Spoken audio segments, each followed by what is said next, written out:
your new home for podcasts and original music. The Zagnif One Radio Network.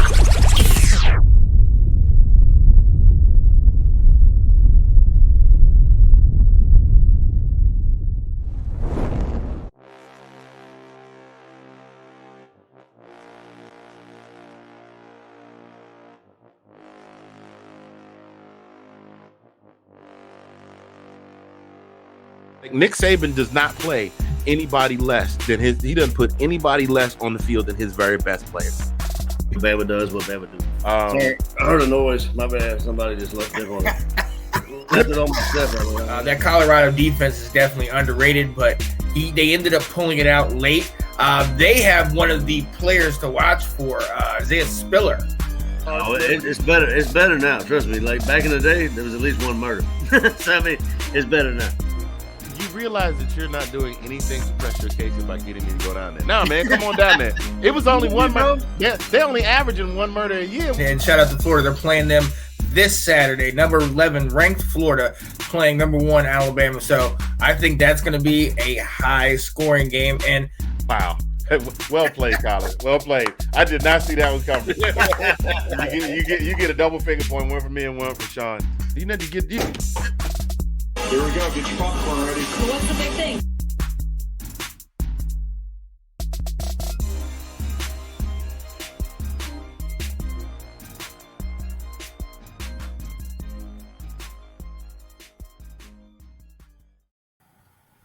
Hey, gang, how you doing? How you doing? How is everybody doing? It is Thursday, February the 10th, 2022. Welcome to Season 2. Episode 2. I know I said it was episode 2 last week. I got that wrong. Last week was the season premiere. It's all right. We got to forgive your boy. I was a little excited. Welcome to Season 2, Episode 2 of This Week in SEC Football. I am your boy, Mr. Fingaz, coming to you live from Zagnif Socials. That fella right over there, that guy, the troublemaker, he is the brother from another, the sexy mother, her mother Hubbard. That's my man right there, Collin P. What's good with you, baby? Hey, what it is, showbiz? What's going on, my friend? You might be. I was gonna go ahead and say this. You might be. You're quickly becoming the second hardest. We can't throw Sean out there. Sean's the number 1. He's the hardest working podcast guy. You quickly becoming number 2, man. You're running up on it pretty quickly. Bro, I don't know about all of that. I just like to do what I do. But I appreciate you. And listen, before we go another further, ladies and gentlemen, if you are under the sound of our voices right now, looking at our pretty mugs. Look, I'm so pretty. It's so pretty. 23 years old, ain't even got a mark on my face. I shook up the world. Let me come back. If you're looking at us right now, listening to the sound of our voice, go ahead and find that like button and click it.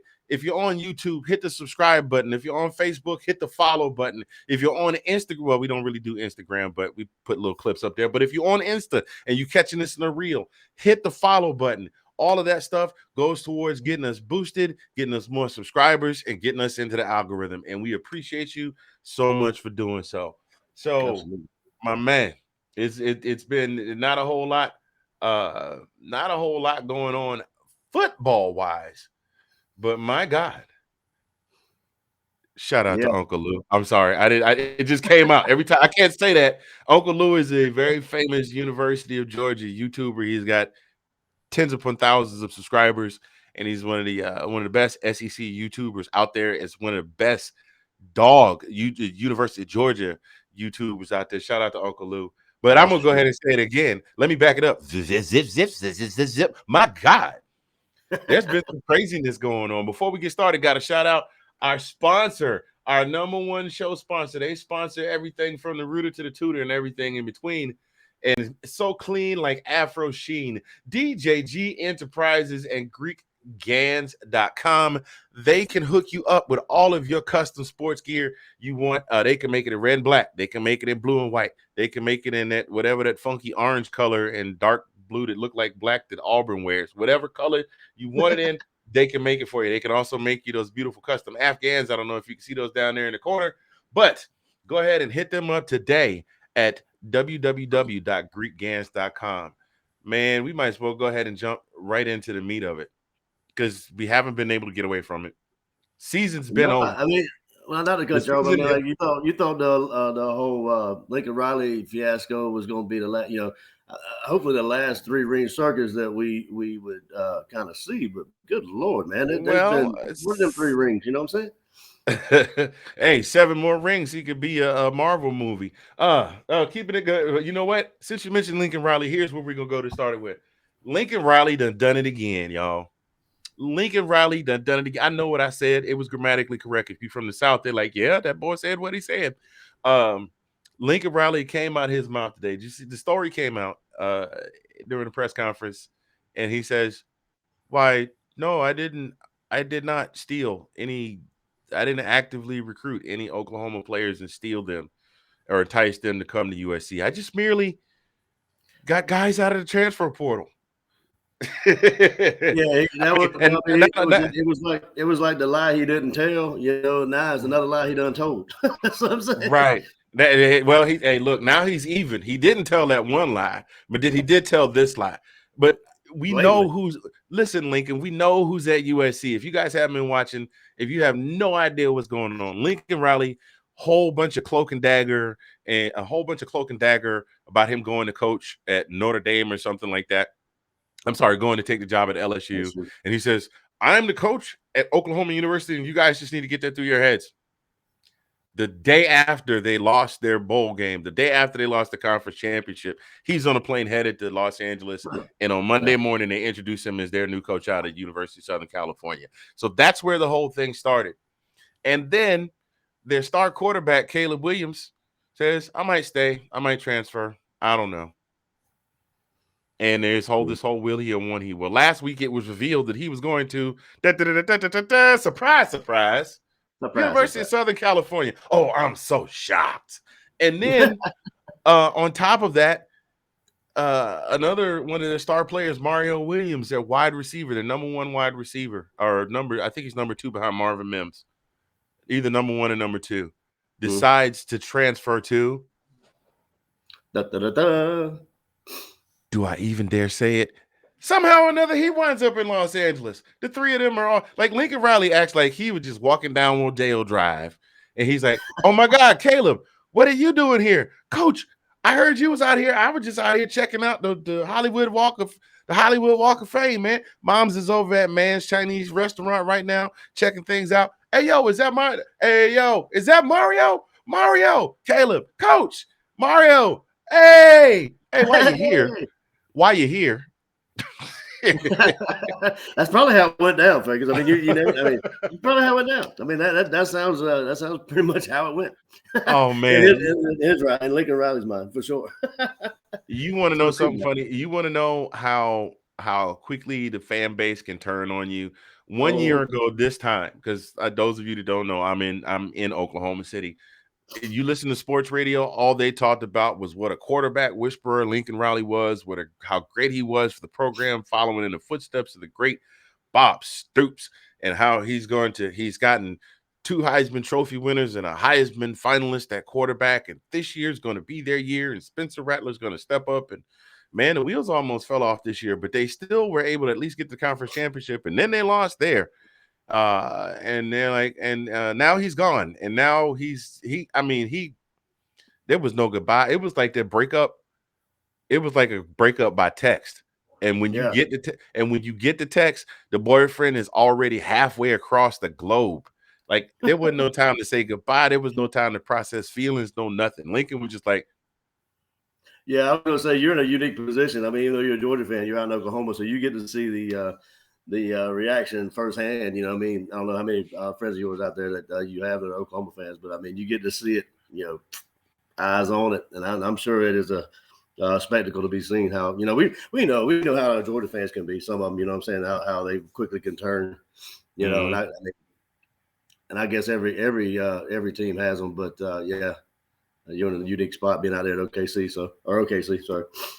Yeah, UKC. What the heck is that? My bad. Oklahoma. Okay. University of Kansas City. Exactly. It's a junior look. It's like Coming to America. It is a very small school. We don't even have a football team. The university. The University of the United States. But yeah, man, you can tell almost automatically who is a fan of Texas or OSU, Oklahoma State. just by mentioning the name Lincoln Riley and mixed company. If they chuckle or giggle, they're definitely not OU fans. Yeah. Gotcha. Yeah. Because they definitely want nothing today. They are so done with Lincoln Riley, man. That program, even though they had a rough year this year, had a ton of promise, and now there will always be the question. And it's sad to see, man, because we talked about it beforehand. You know, we got several football programs have gone through that. You know what I mean? You got Coach O, you got Oklahoma, as we're talking about now. It's sad to see how these programs are actually seem to be on the rise, and then that just there they go, real quick, fast and in a hurry. Yeah. I mean, like down they go. Yeah, Brian Kelly leaves Notre Dame to come That was a to go surprise to to me, Louisiana. Yeah, that was a huge surprise to me. Like, why would you leave a school where they give you literally, he's got the keys to the kingdom. He's been one of the best coaches they've had in the last 20 years. I guess I'd have to go back to Lou Holtz to get close. Probably, yeah. Yeah. He broke Newt Rockney's record. We know Newt Rockney is is the only God bigger than Newt Rockney on campus in South Bend is Touchdown Jesus, period. And so you broke his record, and then you turn around a few games later and you leave and go to LSU. So, I mean, I guess that just goes to show, if you get that pocketbook's fat enough, you can get anybody you want to. Ted DiBiase used to say back 40 years ago, everybody's got a price for the $1 million man. And, we're finding out just how right that is. Oh, what a call. Right. And also, I heard a good one called today's price ain't yesterday's price. So, I mean, you know what I mean? That's a big one. That is a big one now. Like, today's price, not yesterday's price. Yeah, I mean, you got quite possibly the greatest coach in college football history in Nick Saban in Alabama. I can't tell you how much it made my neck hurt just to fix my mouth to say those words, but gotta acknowledge the man's greatness. Oh, he's done something in that program that nobody has seen since Bear Bryant.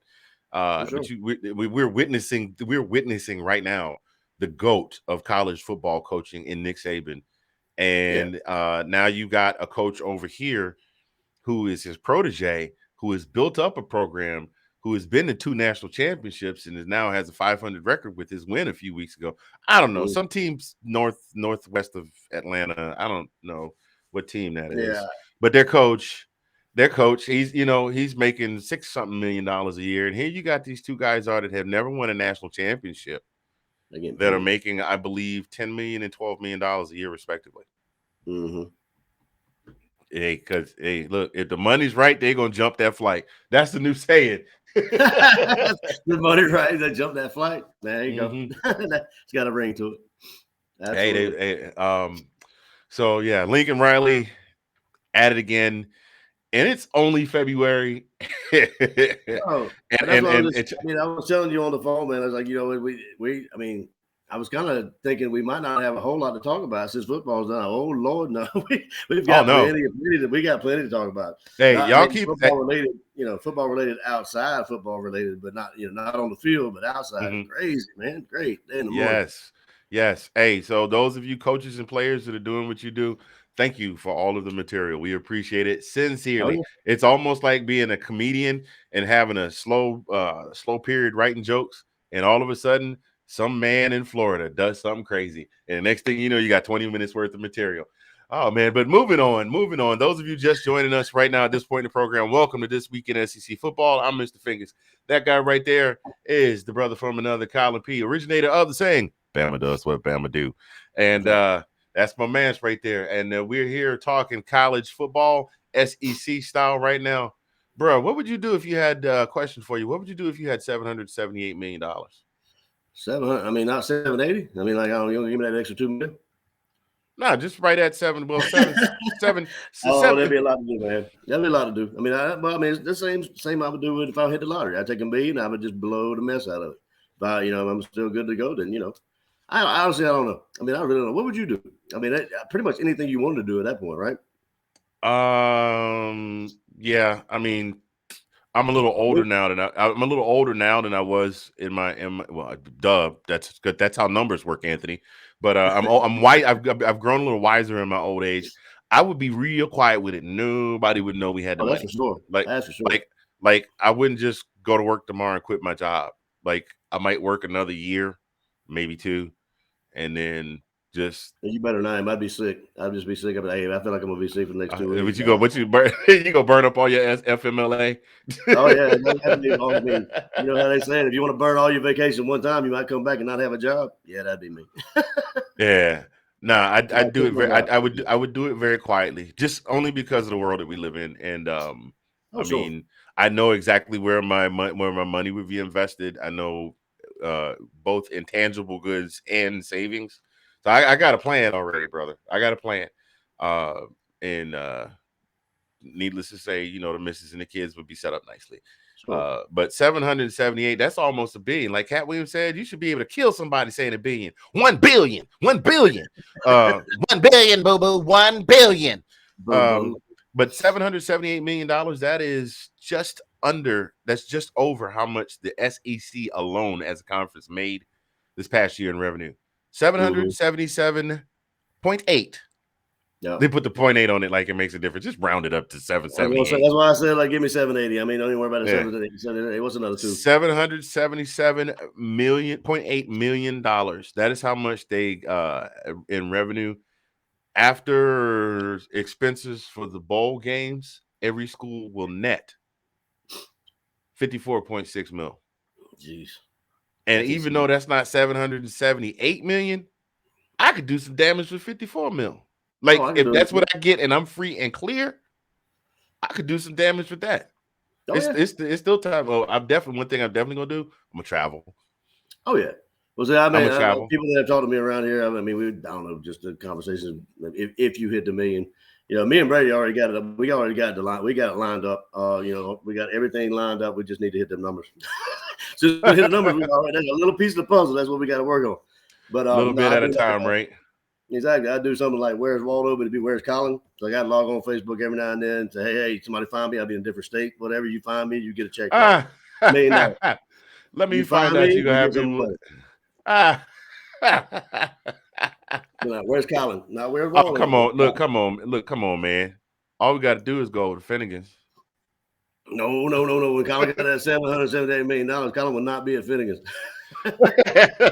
No. No Fingaz for you, huh? Maybe every great once in a while. No, I couldn't even do that because I'll be looking for a check card. I can't even do it now. I'll be done with Fingaz. Oh, come on, man. You mean you wouldn't go down there and throw Sarah only if you go back on a Wednesday and you go do that karaoke thing one more time. One more again. You do that at one more again on a Monday? Yes, sir. Well, you know what? We might be able to work that out. I used to work a karaoke show at a bar in Ashburn, Virginia called Finnegan's Irish Pub. What was it before? It was Kirkpatrick's. Kirkpatrick's, that's what it was. It was Kirkpatrick's Irish Pub. It got bought out by a chain of a local chain of bars, Finnegan's, and I hosted karaoke there for I want to say 7. No, it was one of the biggest followings. Is the biggest karaoke show that I know of in Ashburn or Northern Virginia. I mean, you had a huge following, bro. Yeah, that was on Monday night. On a Monday night, we'd have it packed out. We'd be having a good time. But I digress. I don't want to get too wrapped up in all of that. We don't want to go off the beaten path. This is SEC football. Yeah, this show does say This Week in SEC Football, not This Week in Karaoke. 778 million makes you talk some funny things and get off on. I know, right? It's 7. Hey, I got lost. I got lost for a minute. I was getting ready to start singing. I was getting ready to start singing Diddy. More money, more problems. I'd like to find that out. Yeah, can't I just have enough for a minute just to find out what it's like to have more money and more problems? Nah, I don't know. I mean, you know, it depends on how you know what, you still got the same problems. It just, It is what it is. But that's crazy. $54.6 million per school, and all of that money goes into scholarship funds and athletic programs and things like that. And that's I would actually like to know. I mean, I know there's money figures out there, but I mean, I like to know how much these schools that play these upper echelon schools, you know, these quote unquote cupcake games, or how much they actually get from the other team they're playing, knowing they're going to receive a butt whooping, but they get money, to kind of soften the blow. You know, I don't know. I know Savannah State got I forgot who was it played. I think it was Oklahoma State went to Savannah and played at Savannah State. Right. And I think Savannah State got like 2.5 mil or something like that. Is that the norm, or do you know? I mean, that's pretty good. I mean, considering. Yeah. It's not bad at all, man. Not bad at all. Well, we're gonna keep this thing moving. We're gonna move on to our next topic. We got a few things to talk about tonight, so we're not really trying to blow through them, but we're trying to keep from getting off the beaten path. Those of you just joining us, welcome to This Week in SEC Football. I'm Mr. Fingaz. That's Collin. I've said it about 3 times already, so I just want to know, just in case you forgot, those of you watching, in case you forgot, it's us. Hi, and go ahead and take a moment to hit the like button, hit the subscribe button, depending on what platform you're watching. If it's Facebook, hit the like and hit a follow. If it's YouTube, hit the like and subscribe. And most of all, please remember to share. Costs you nothing and takes you all of like 3.2 seconds. And that's about how quickly they cut that $777.8 million check to the SEC. Moving on to our next topic. Oh, man. You like that segue? Yes, sir. We know Lane Kiffin he likes to start stuff. We figured that out already. He likes to keep us. He hey, get your popcorn ready, all kinds of stuff. Like, I thought that would be around a lot longer than it was. That kind of lasted. That only lasted about a week and a half. Yeah, it's still part of our intro, though. It will be forever immortalized. Get the popcorn ready. Get your popcorn ready. Lane Kiffin said some things about potentially a school in a College Station paying their kids a lot of money to come and play, and their coach wasn't too happy about it. The same coach that was one of 2 coaches this season to beat Nick Saban in open combat on the gridiron. Mr. Jimbo Fisher, head coach of the Aggies of Texas Agricultural and Mechanical University. For those of you that ever wondered what A&M stood for, that's what it stood for. Those schools back in the time when they were founded, before there were so many office related jobs, corporate related jobs, a lot of kids went to school to learn how to be farmers or how to further their skill in a trade. So they were called agricultural and mechanical, and they were shortened to A&M. So if you see any school with A&M in it, it's a fun fact for you today. Mr. Fingaz fun fact: Texas A&M, FAMU, Florida A&M University, those things. But Jimbo had a lot to say about what his old buddy Lincoln. Oh my God, I can't get Lincoln Riley off the brain. What Lane Kiffin had to say about it. So let's take a look here and see what Jimbo had to say. It's because a lot of money is being spent, and just your thoughts. Here's what I'm going to say, and this is point blank. Because here's my problem. There is no $30 million fund. There is no $5 million. There is no 10. This is garbage, okay? And it pisses me off that people, and here it comes from a site called Bro Bible by a guy named Sliced Bread. Then everybody runs with it. So it's written on the internet as gospel. How irresponsible is that? I'm going to tell you, there's some very reputable writers in college football and sports that wrote it and have said it and have done things. That's unbelievable to me. When I first heard it, I laughed. I said, oh, yeah, what a clown. I mean, I didn't even think anything of it because I don't have social media. And it kept building, and lately I've heard more about it. To me, it's insulting to the players that we recruited that's why they would come here. You ever been to a game here? You ever come to school here and see the education? You ever talk about the 12th man, the Aggie Network when you're done? There ain't a better university in this country. And it's insulting to what you say. And all these, and we got writers who have said it and done it off Sliced Bread. A guy named Slice who made it up. Love to see who Sliced Bread is and put it out there with Sliced Bread. Let me find out where it comes from. And then to have coaches in our league and across this league to say it, clown acts. All right? Irresponsible as hell. Multiple coaches in our league. And the guy's griping about NIL, griping about transfer portal, using it the most and bragging about it the most. That's the ironic part. You want character? I'll take it with any of y'all. It's a joke. It does piss me off. The other thing, when you look at vice president, I get another one. Vice president of Notre Dame. Supposed to be a reputable university, right? That's a heck of a person leading a reputable university. I'd be real proud if I hired that guy.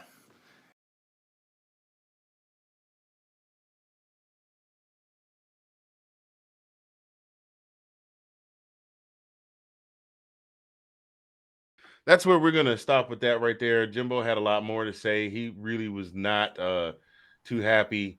You saw he took the very subtle, not so subtle Read it dig, off. not so subtle dig at Lane Kiffin for what Lane had to say, because Lane is the main one, all up in the transfer portal and guys with NIL deals, and so he took the subtle dig and said, "God, the guys that are doing the most with the NILs, the same ones complaining about it." So, I mean, every time he said sliced bread, I was dying. I love sliced bread. I'm like, dude, this is awesome. The guy named himself sliced bread. Dog, yo, bro, how insecure are you? The dude named Sliced Bread could make you go off in a press conference. Like, really? Really? Not to mention, made him say your name probably 3 to 4 times right there for bro. Right. You just garnered that guy more clicks. Dude, he's probably got 100,000 more followers just after him being up there right there for 5 minutes. Man, look. Coach Prime would have handled that a whole lot differently. Be like, sliced bread, get out of here. I ain't even paying that no mind. And Dion would say, yeah, we getting these kids money. That's what we trying to do. We're not trying to buy them, but the kids need to make the money while they in school. That's not a very good. I thought that was the point. I mean, like, every year they're like, hey, likenesses. These kids need to get paid. Yeah. I mean, I'm not going to say how much it should be or what. I mean, that's not for me. That's higher pay grade than that I need. But I just say, well, I need that pay grade, but I'm not. I don't get that pay grade. But I mean, whatever it is, it's not for me to decide. But I mean, to go and gripe about how. I mean, there is a ceiling, but I don't. I mean, honestly, they need to get paid for their likeness. That's bottom line. Oh yeah, absolutely. Because the month. I mean. You just heard me say every school got $54.6 million. The conference made $750 million this year, which was $120 million increase over what they made last year. Right. You mean to tell me that these kids can't get a little piece of the money? I mean, it only makes sense. It's only right. I mean, it's not fair to have these kids out here. I can kind of understand the flip side of that. You give them too much money, they get in trouble with it and that kind of stuff and whatever. And I mean, that could be possible. What I'm saying? But at that point, it's on them, don't you think? Because of course it is. Think about the guys in the league. What was I can't think of the guy. There's a video that just surfaced, and I did not catch his name, but he spent like 10 minutes telling the cop, he's like, "Man, I can't get arrested. I can't get arrested. That's my career." But he was driving like 120 miles an hour in a 50 mile an hour zone. Like, wait a minute, you can't get arrested. You deliberately drove almost twice the speed, over twice the posted speed limit. Yeah, which is reckless with intent, which could be, and depending on what state you're in, you could be charged. It's a felony. Sure.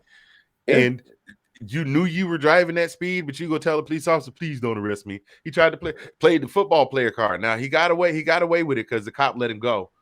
Yeah. But we ain't gonna get into that. I'm not even gonna talk about that. But well, no, I'm just talking about the money aspect of it. I mean, I can kind of understand a little bit of the hesitation because I mean these are young kids, and they you throw millions and $2 million at them, and that possible. I mean, they've got to learn, or they got to know that they're gonna still get in trouble. They got to be, got to look at. I mean, keep their head on a swivel. You know what I mean, and act right.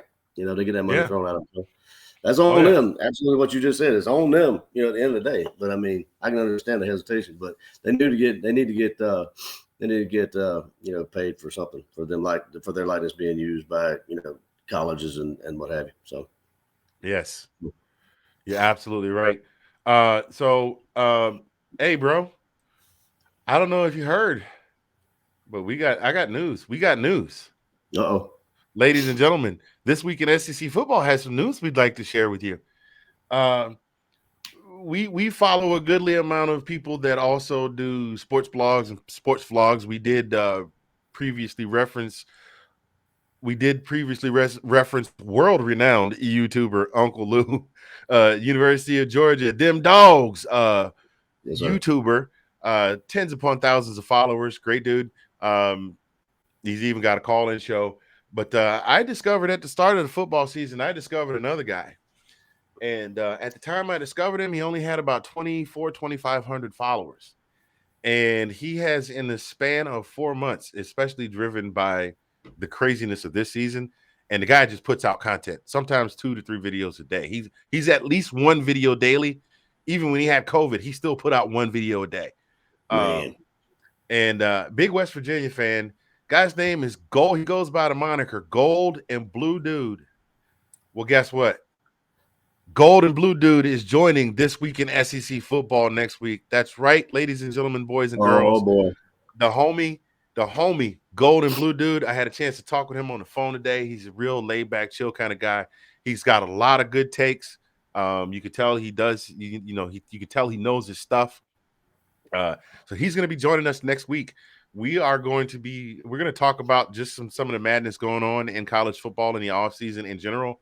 And on top of that, we're going to be breaking down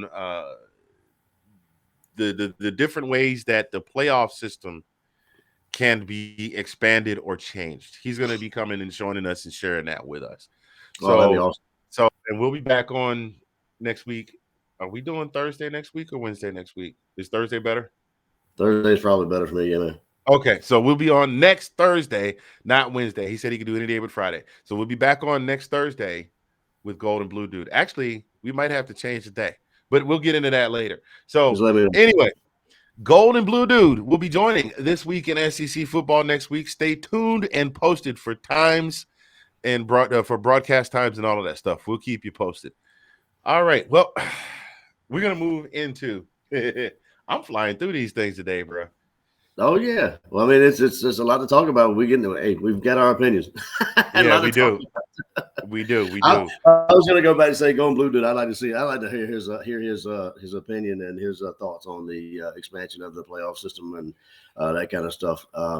And obviously, Golden Blue Dude, West Virginia guy, right? So, I would like to talk to him about his fandom of his favorite team. I'm sure it equates to mine and yours to the dog. So, I mean, I'm sure he'll have a lot to say. If absolutely. It does for you. Absolutely, bro. Love to hear that.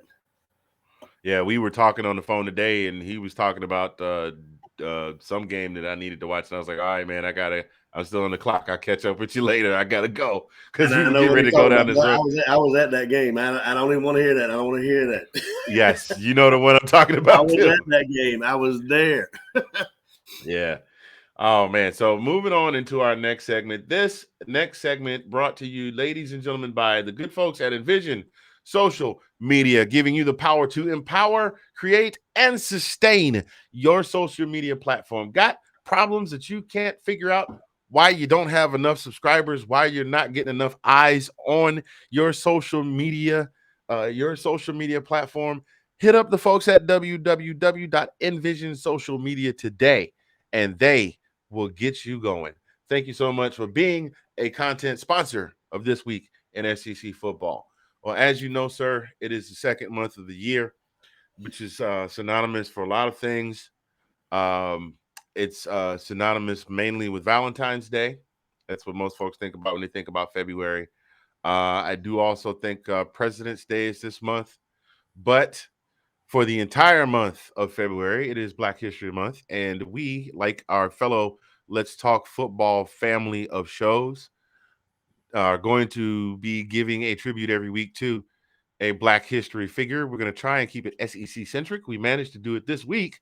So, this week in SEC Football pays tribute to Nate Northington.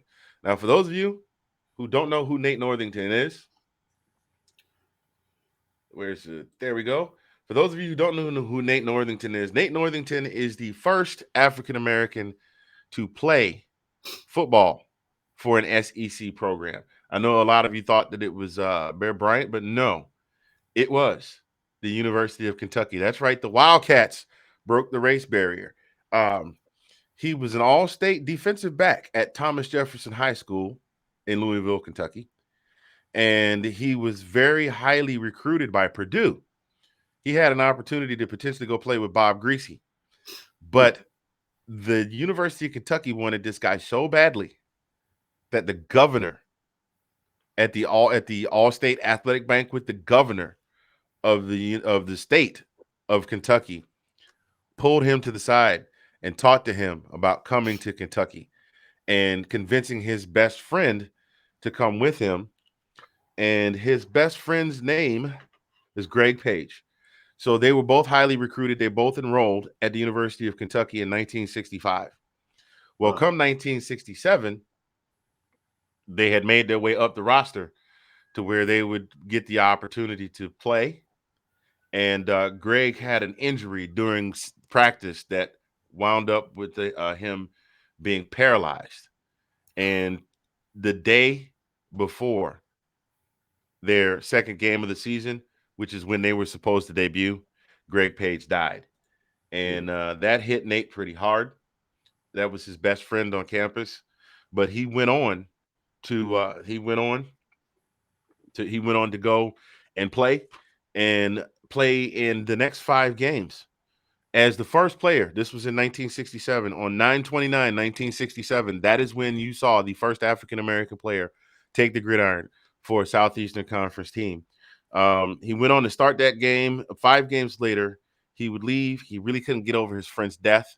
He was very depressed, and so he transferred to Western Kentucky University.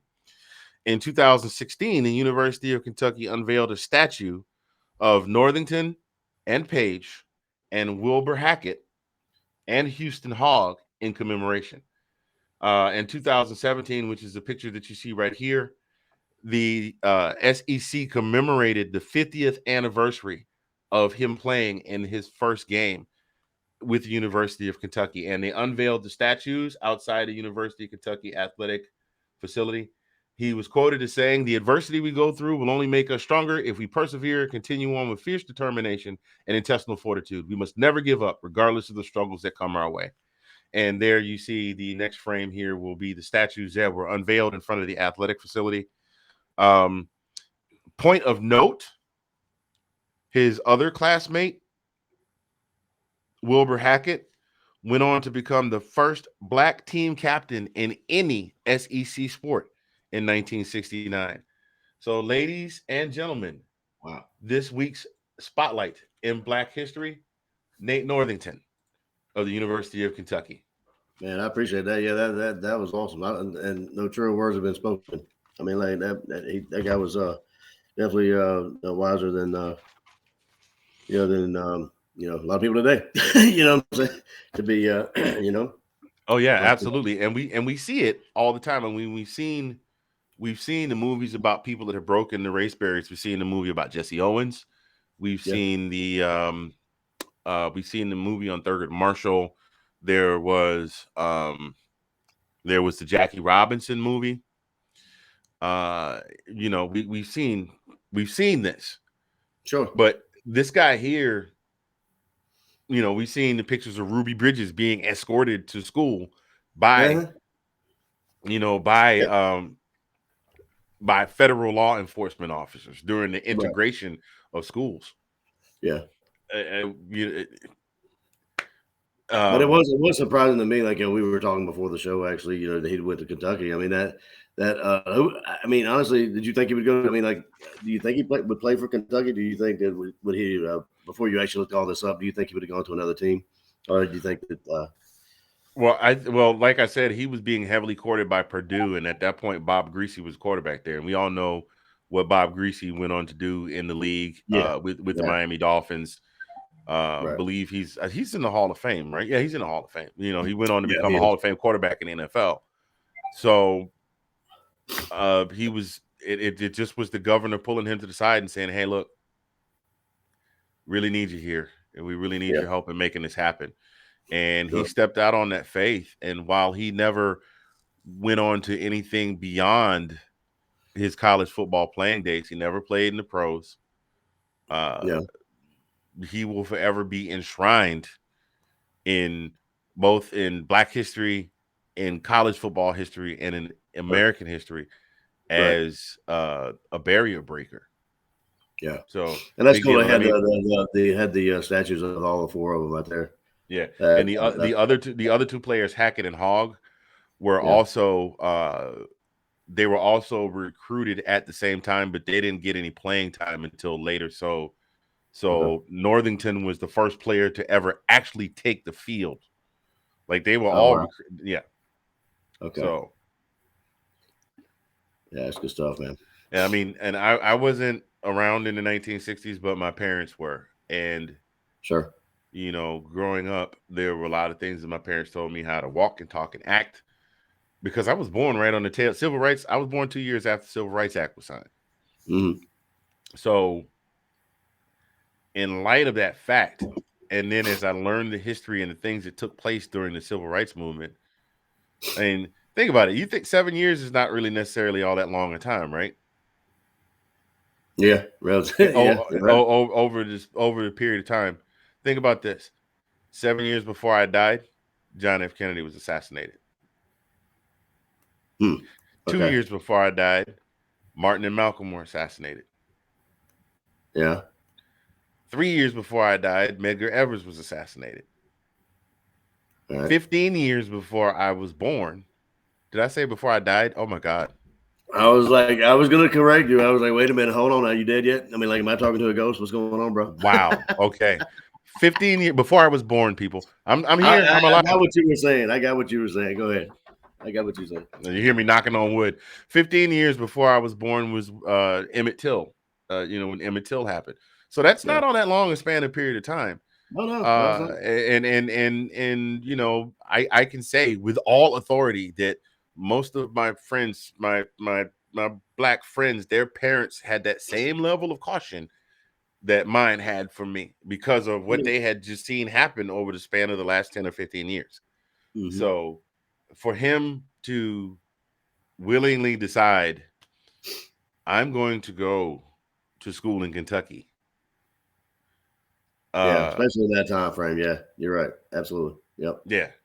So, and the school, it seems that the school has done right by him, and his history has done right by him where that's concerned. Absolutely. Yeah. So tip of the cap to Mr. Nate Northington.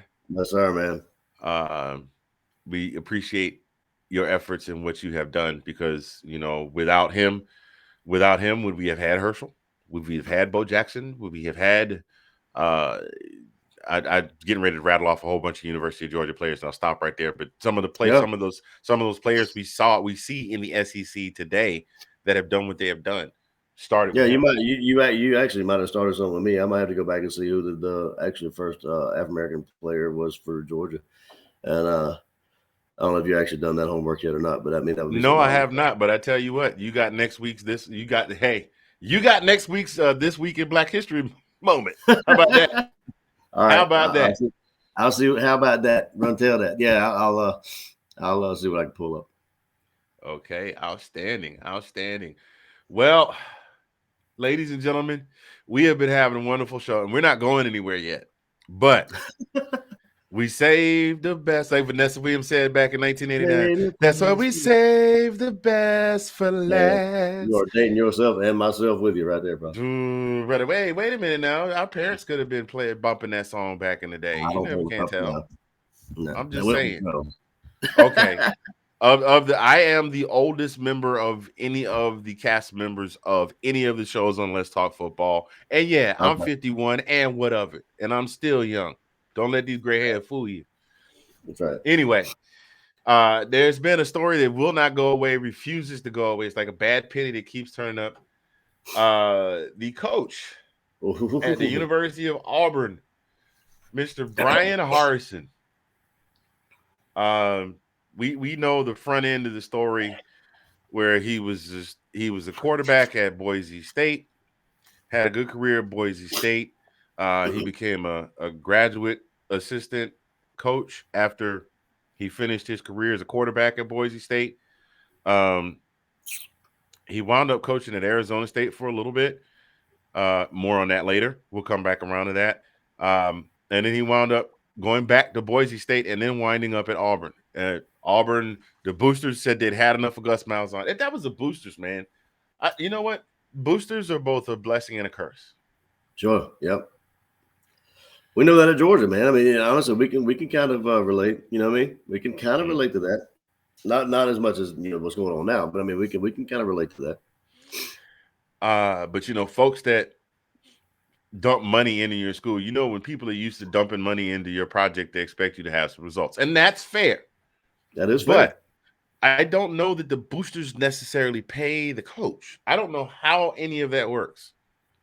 But the boosters can do things like, well, we're going to pull our sponsorship of such and such. And a lot of times boosters are the folks that own the guy that owns the car lot, the guy that owns the contracting business, the guy that owns the multi-million. He's a multi-million. He and his family are the female business owner or politician or whatever. This they have their money. hands somewhere. They have their hands somewhere where they do depend on what the university is and how strong the AD and the chancellor are. They do pull some strings, and it's obvious they pull strings at Auburn because the boosters got up in arms over Gus. Next thing we know, Gus was gone. And the boosters apparently, I can't confirm or deny this, the boosters apparently were the ones that pointed Bryan Harsin towards the AD and said, here, take this guy. I can't confirm or deny it, but they apparently had a huge hand in it. And so they brought him in. And it looked like he was going to do pretty good. I mean, he went 6-2. He kind of almost embarrassed himself in the Georgia State game, but they went 6-2. And those two losses that they had early in the season, I forgot who those two losses were that they had early in the season. But then they turned around. One of them was us. Huh? Right? One of them was us, right? Yes. One of them. Oh, my God. Are you serious? I can't remember. I can't remember one of the teams we beat. Maybe you ran are. the table of season. How old did you say you were? How old did you say? Hold on now. I need some ginkgo. I need some ginkgo. What about that girl here you just said? Hold on now. Hold on. Is it slowly seeking out your brain power? I'm gonna blame it on handheld device syndrome. My attention span has grown short. Anyway, they lost 2 games to 2 ranked teams, one of which being Georgia at the beginning of the season, and then the wheels fell off. They lost 5 straight. To include, sorry to cut you off there. But I was just saying, like, whenever we were talking with even Sean, we were talking early in the year. We were talking about Auburn being the ones that could potentially take Alabama down. You remember the conversation we had about that? Yes, we did. We said that if Auburn, go ahead. We said if Auburn beat Alabama, there had to be a perfect storm. If Auburn beat Alabama, then Ole Miss could slide in the back door into the SEC championship. Yeah. And that right, looking at it right now, I was like, man, what in the world happened? Because at that time they were actually looking like the juggernaut, the team that actually would be the ones that took them down. But man, you talking about those last, the last 5 games? They lost. It started a waterfall, dude. It's just like they couldn't win, And back to back losses to South Carolina and Mississippi State, who. Yeah, Carolina's rebuilding. I think they'll be decent. I'm going to go so far as to say that they could potentially. I think they could wind up giving Tennessee a run for their money. I don't know about Kentucky, but I think they can wind up giving Tennessee a run for their money this season. We'll see. We'll see what they come up with. Especially, they got Spencer Rattler. It just the factor there is Spencer Rattler. Which Spencer Rattler is going to show up? Right. Is it going to be Spencer Rattler from his first starting season, or is it going to be the one from this past season? As long as he doesn't show up with that chip on his shoulder. But and this guy came with creds, man. He won the Sun Belt Conference in 2013 at Arkansas State. He won 3 Mountain West Conference titles at Boise and 5 divisional titles. And he was a finalist for the Broyles Award, which is a big deal. Best assistant coach in college football. That begs the question: WTF over, right? WTF over. Like what happened? Really? Yeah. Fun trivia question for you guys. If anybody can answer who it was that actually won the Broyles Award the year that Bryan Harsin was the runner-up, you will get a big, fat, crisp high five from both of us here this week in SEC football. You like that? A big fat crisp high five. We ain't got that 778 million. We ain't got that yet. We haven't gotten that yet. We're working our way there. $5 bill. I thought you were gonna say $5 bill. Nah, I ain't got no 5 on it. No, I ain't got 5 on it. I got the 5 on it. Psych. Nope.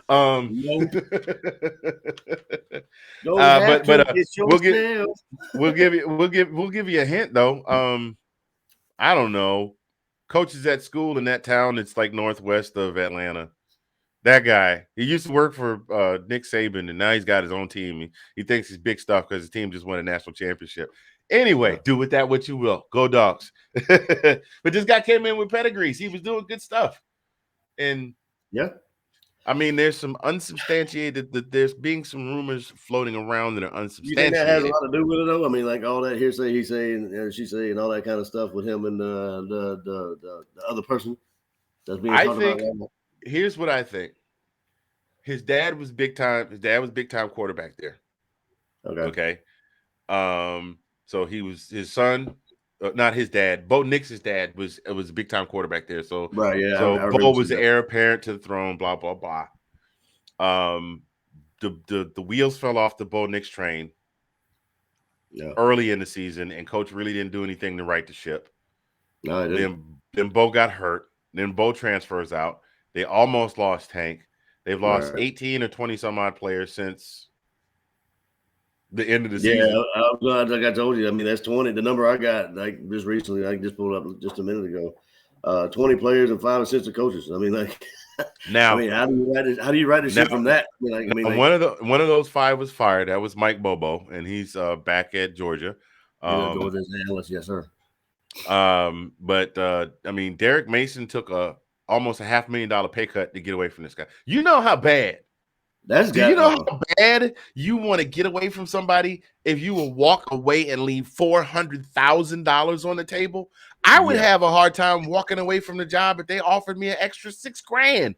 $400,000. He walked away from $400,000 to get away from this guy. I mean, the offensive coordinator. I could tolerate a lot of situations, a lot of people for $400,000. I can tolerate. Oh man, I can tolerate that. I can definitely do that. Oh man, look, $400,000 to be like, hey man, I ain't liking my job too much, and all y'all get on my nerves. So I'm thinking about getting out of here. Be like, well, what if we gave you a $400,000 raise? Well, why didn't you say so? But what time will be here tomorrow? Yeah, I'll be here early tomorrow to make sure I straighten up my desk. Y'all thought I said I was gonna come here early to get my stuff, didn't you? No, I'll be here early. I was just playing. Psych. See, Candy camera, we got you. I was filming a TikTok. I'm not really going nowhere. I was just playing with y'all. Y'all know I'll be playing. Well, I mean, to be honest, you got to be honest though. I mean, like $6,000 and $400,000. You know, I might have reservations about paying for $400. No, I'm saying me for what I make right now. I would have a hard time leaving $6,000 on the table. Okay, no, I hear you. He walked away from $400,000. Nah, I put what does that tell you? $400,000. I put up. So he walked away, and then the offensive coordinator they brought in to replace Mike Bobo was like, "Nope, I'm going back home." Gone. He just went right. He said, "No, it's mine. Y'all stay, Mama. You still got my room like I used to have it. Can I move back in?" There's got to be something going on there. Players are coming out saying that he doesn't relate to players that don't come from much. Hold on, what? Say that one more time. There are some players that have come out and said that he does not relate well with players that don't come from good backgrounds. Like, what do you mean? Like monetary, or are you talking about like like kids that come from kids that less records and bringing up doing criminal type stuff? No, not stuff like that. Just kids that are kids from the hood that happen to be good enough to come play ball at. Oh my gosh! I mean, you're not lifting at that point. You're not lifting up people. You just like, all right. I mean, I digress, but I mean, you know what I'm saying. I mean, I have a problem with that. You literally, the 20 players you've lost, you've literally lost enough kids to almost have your second string defense and offense. I was gonna say both sides of the ball, right? Yeah. You know what I mean? So there's something definitely going on there. And then you know what? We'll go ahead and say what the rumor is, but for record, nothing has been substantiated. Apparently, there was a situation with him and a young lady at Arkansas State, and they had a little something going on, and he kind of left under some hinky circumstances, and kind of a Bobby Petrino kind of deal. Think Bobby Petrino without the motorcycle. I was going to say, at least he didn't ride a motorcycle and get wrecked. Right. And so here he comes to Auburn, and he brings a girl with him and gives her a job. So supposedly he's stepping out on the missus with this girl, and he gave the girl a job. But I think was it that cheerleader or no? Was it somebody else? I don't know. Like I said, nothing's been proven or substantiated. I mean, he looked kind of stuck when that video camera was right on him when they won that ball. I can't remember who they won, but I mean, she was all hugging on him and everything, and then he was just like kind of did the Heisman on her, just kind of like when he saw the camera. Well, I put it like this: if you were winning, it wouldn't be an issue because everybody knew Coach O had issues, but they won a national championship. The only reason that it came up that he should be fired is that they just went in the tank the next year. I mean, yeah. I mean, that would be. I would disagree with you if that wasn't true, but yeah, that's absolutely. Yeah, I got you. Yep. Yeah, if he'd come in as a first year coach and won 9 games, yeah, his job would be safe. They say, oh well, he's rebuilding, and managed to retain. Oh, and then on top of this, they didn't sign anybody on signing day last week. You know, I was wondering about that because I actually looked. I didn't see anything, so I was hoping that was a typo. But damn, that's crazy. I'm not saying that they didn't get recruits, but they signed the biggest day of the year where it's like draft day, like yeah, the first round of the draft. Even when Missouri gets 5 stars, you know, right. That's what you know. And with the 8th pick in the SEC draft, Auburn Tigers take nobody. Okay. All right. They just took nobody. And so I think that's what I think that would just be the icing on the cake. And you were telling me what was it you were telling me about something that you read earlier about how they structured the rules with the investigation because the school is now launched. Oh yeah. So now Auburn actually restructured their rule book, evidently that the coaches or any kind of administration there actually has to cooperate with the authorities or whatever in the investigation. So evidently he's been, you know, like we were talking about, pleading the fifth, you know, doing not even cooperating or whatever. But so I mean that. I mean, like I told you before, I thought that was already in the book. Like, I mean, honestly, I guess you can plead the fifth, whatever, it's just in the Constitution. I mean, you can do that, but that is your right. But at the same point, you know, I mean, I don't know. They know something's going on. And they know something's going down if you have to change your rule book to do that. You know what I'm saying? Well, at that point, you might as well go ahead and just start packing your stuff up, man. Because well, it's now turned into a media circus. But what I'm saying is like neither side is giving up. I mean, you look at it, you know, neither side's giving up. So I mean, like to pay him out, like what we talked about, he's getting paid $5.25 a year, and you told me what till 2026, you told me the buyout was what? $18 million. $18 million. So I mean, like he's gonna get paid. If they fire him right now without cause, they have to stroke a check for $18 million. And I think they're scared. They're scared of doing that.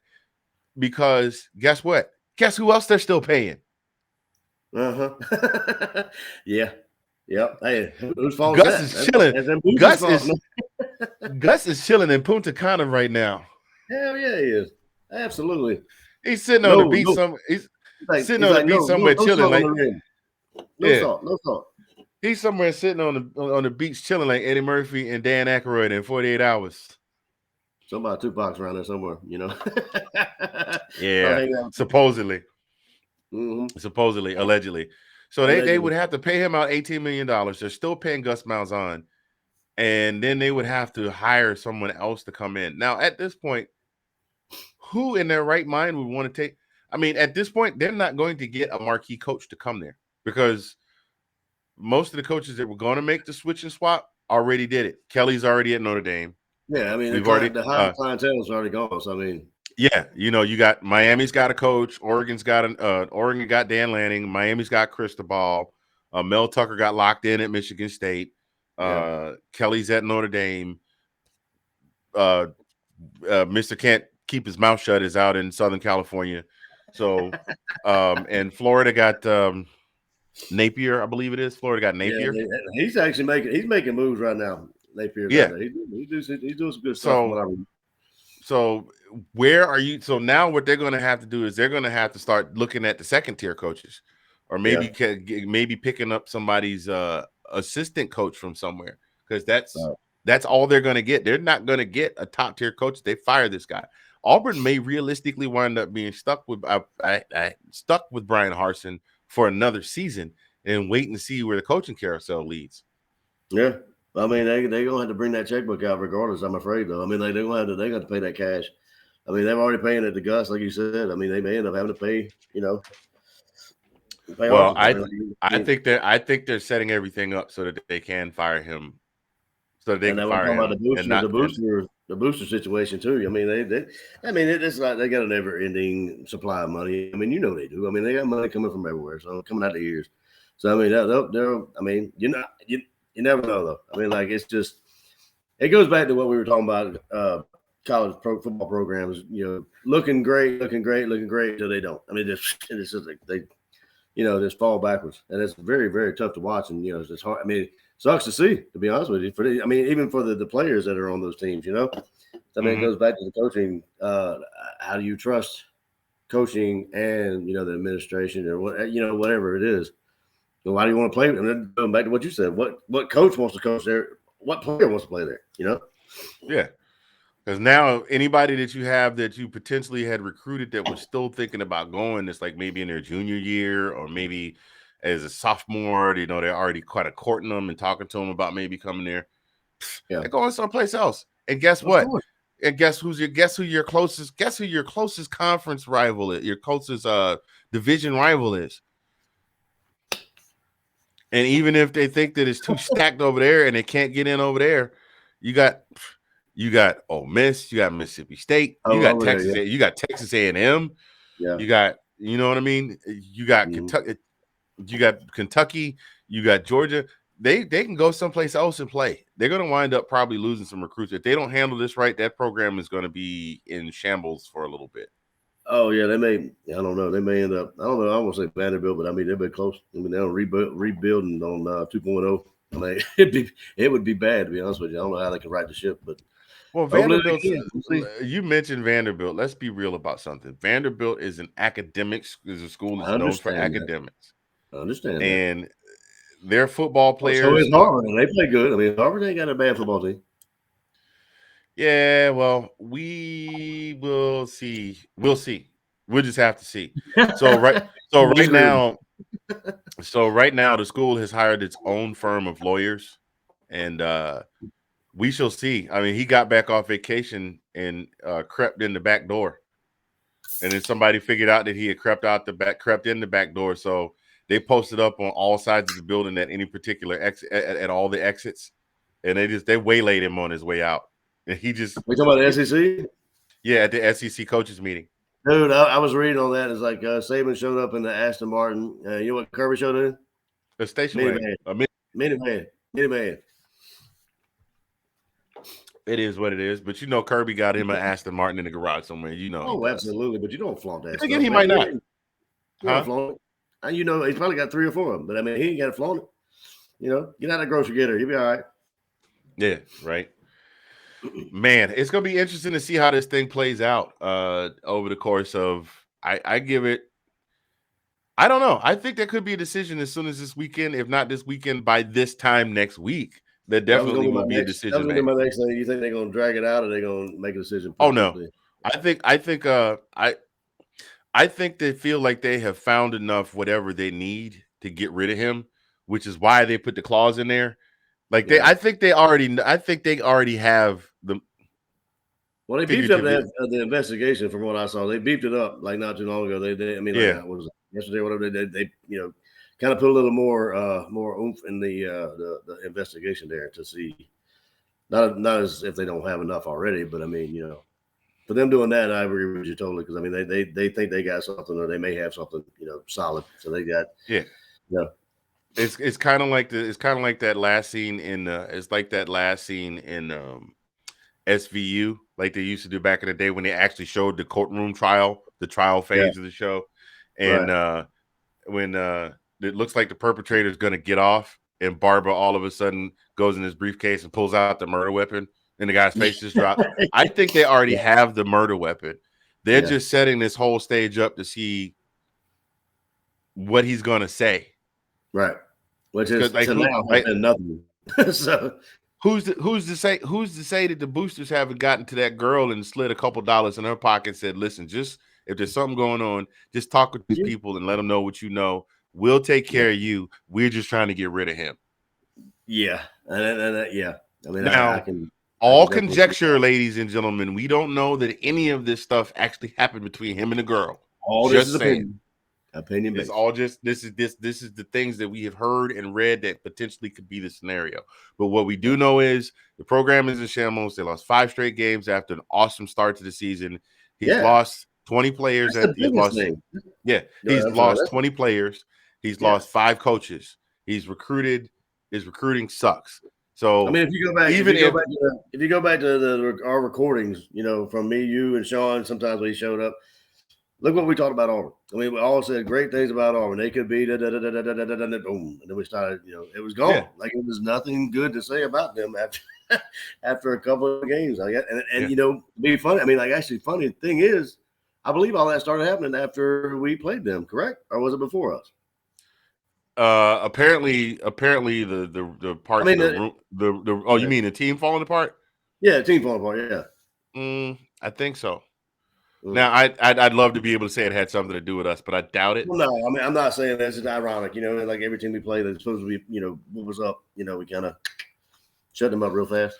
Or at least this past season. Yeah. Yeah, exactly. So ladies and gentlemen, we thank you for hanging with us so far. We're getting close. We're getting close to the end of the show. If you haven't done so already, go ahead and hit the like button. Go ahead and hit the share button. Go ahead and hit the subscribe button. Whatever platform you're on, Facebook, YouTube, wherever you are seeing us right now, go ahead and hit the like and subscribe. We are Mr. Fingaz and Collin Peter, brother from another. And we appreciate you tuning in to us this evening. We're getting ready to roll into our 2-minute warning. That segment brought to you by 1906 Tees. All they do is t-shirts. Is that all they do is t-shirts? Yes, that's all they do is t-shirts. But guess what? They can make you custom t-shirts. Go visit my man at squareup.com/store/1906 Tees today. He will square you up. Tell him Mr. Fingaz sent you. He and I are old high school buddies. We know each other from the 912. So 2-minute warning. Not a whole heck of a lot to talk about in a 2-minute warning because we pretty much laid it all out today. We lay it out every time. We go all over the place, but everything we got. Well, you know what? For the 2-minute warning, I want to slide over to let's just slide over to rumor has it there's a game being played this Sunday. And there's a couple of young upstart quarterbacks behind the helms of their respective teams. Both of them SEC alumni, I believe is the proper pronunciation of the word alumni, alumnus. I'm not sure. But however the Greek people say it, however the Latin people say it at the end, that's what it is. It's with an S on the end because it's plural. That being Mr. Matt Stafford, formerly of the Detroit Lions, now of the zip code 90210, Los Angeles Rams, paired up with Cooper Kupp and also fellow former dog Sony Michel in the backfield. Don't forget about Floyd. Gotta have Floyd in there. And Floyd also, and just a whole cast of a whole murderer's row of a defense led by Aaron Donald, Von Miller. And then on the other side, we have the man I like to call the T1000. Some folks call him Joe. What happened to that boy? Some people call him Mr. Smokey Smooth. Some ladies have even taken to calling him Joey B. I read a story the other day that says that there are some celebrities that have taken note of Mr. Burrow and have been very forthcoming about how happy they would be to see him. And that's about as diplomatic as I can put that. There you go. With the quarterback of the Cincinnati Bengals, I said I'm gonna start calling him Mr. in the club because he got sacked 9 times and he got sacked 9 times and Fitty got shot 9 times. We can change the whole lyric. It'd be like, been hit with a few sacks, but I don't walk with a limp. You know what I mean? You feel me? You feel me? That'll work. You can tell, dude. I've always liked him, dude. I mean, I didn't say I always liked him, but I mean, and you could tell he was an awesome quarterback at LSU. But I mean, you could tell the kid's got swagger. He's got, he knows he's good, and he is good, and he's got the moxie of of a good quarterback. But go ahead on. Finish what you started, man. So we got the Bengals and the Rams playing each other for Super Bowl 56. And rumor has it there's going to be a really, really good hip-hop style halftime show going on as well. But I want to talk about the game, man. Who you got this weekend? Oh, I got to roll with Stafford. I got to roll with LA. I want to see him. he's a great player. You know, he stuck it out in Detroit for 13 seasons, and you know he had some good players rolling in and out of there. I mean, you had Megatron, you had a couple other people that you know that were in there, or whatever. I'm not going to say he didn't have potentially the weapons, but I mean, he stuck it out. You know, disastrous season after disastrous season. You know, losing here, losing there, and then he got out to L.A. and he's got some people around him. I mean, I'm be honest, he does have some better players, I guess, around him, supporting cast. But I mean, he's still the same Stafford that we've all know and love, and he plays his heart out. And nothing all day. made me happier. Nothing made me happier to see him get that ring all day. Now, on the flip side of that coin, I would not be mad if Joe Burrow got a ring because I like him. Although that would mean that for the for the second time in 4 years that he beat the Dogs. Yeah. If you want to look at it that way, yeah. That's true. Yeah, but it is what it is. I won't be mad if he gets a ring, especially for Bengals fans. It's been. I mean, like I said, I like Burrow. I mean, I do like Burrow. He's got the swag, and you know, he's not very, I'm not gonna say very overzealous, but he is he's a good quarterback, and he knows it.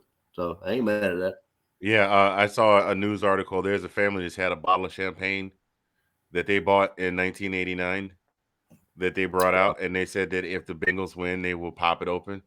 Now, me personally, I wouldn't necessarily want to drink none of it because I'm pretty sure it'd make me sick because the alcohol champagne is a whole different animal from wine. You know, you take the wine, you put it in the wine cellar, and you turn the bottle. Champagne is sparkling water. Sparkling wine. I don't know about that. Anyway, so yeah, I think it's gonna be. I'm hoping for a good game. The big factor for me is how is Cincinnati's offensive line going to hold up? Because they've been beaten and battered and torn up, especially through the playoffs. So with a couple of weeks to rest, maybe they might come out a little energized. But I mean, you got Aaron Donald and Von Miller on the other side. Yeah. And you got we forgot to mention OBJ. Oh yeah, he's on there too. So. Yeah, did you see that video I posted with him making a one-hand catch? Except I saw that. He jumps over a defender who is on his right side, jumps over a defender, throws his right hand out, and just palms the ball out of the sky. I didn't even realize you were doing the same thing at the same time. People think we synchronized swim. What do you guys? Synchronized swimmers? That's the Summer Olympics, not the Winter Olympics. Hey, and also the guy who was it? Hold on one second. I was reading this before. CJ Uzomah, you know who that is? Oh yeah, CJ Uzomah. He's what's a tight end? I think he has a tight end. He said that if Cincinnati wins, he's gonna do it. He's gonna take a chili bath. He's gonna take a bath in chili, Cincinnati chili. He's gonna take a bath in that stuff. That's what he said. You see my face right now? I see it. That's the kind of no. It's people. Sarah McLachlan be on TV singing about the arms of the angel trying to feed starving dogs, and you bathing in chili. Hey, let me reel that in. Bath? No, chili bath. let me reel that in. Oh, the time from 1982, chili sauce. Chili sauce. I remember that. They're doing the bird, and it's like chili sauce, and then they did the dance breakdown. Oh my God! You took me back. You took me back to Chip the Bird. Oh good Lord! How many times you guys do that tonight? Oh my Lord, have mercy. You know what? I think that's a good place to end it, ladies and gentlemen. Oh man, we've had a lot of fun being here with you guys tonight. Oh yeah. This week in SEC football, tell a friend to tell a friend to tell a friend. And if you haven't hit the like button, I'm going to ask you again and again until you do it. And then we will say, all I do is win. I had to bring it around. I was trying to do a freestyle and it turned out bad. We're going to leave that where that is. Don't forget, y'all, Golden Blue Dude joins us next week on This Week in SEC football. I'm ready for that one. One. Me too. Me too. So if you haven't seen a single episode, this is the one that you need to tune into. This will be the one to get you hooked, and then we'll keep giving you stuff to keep you coming back. So make sure y'all check us out. So I have been Mr. Fingaz from Zagnif Central. That guy over there, the sexy mother hubber, the brother from another. That guy, Collin P. We are OUWT out, and we will see you next week. Go Dogs. Go Dogs.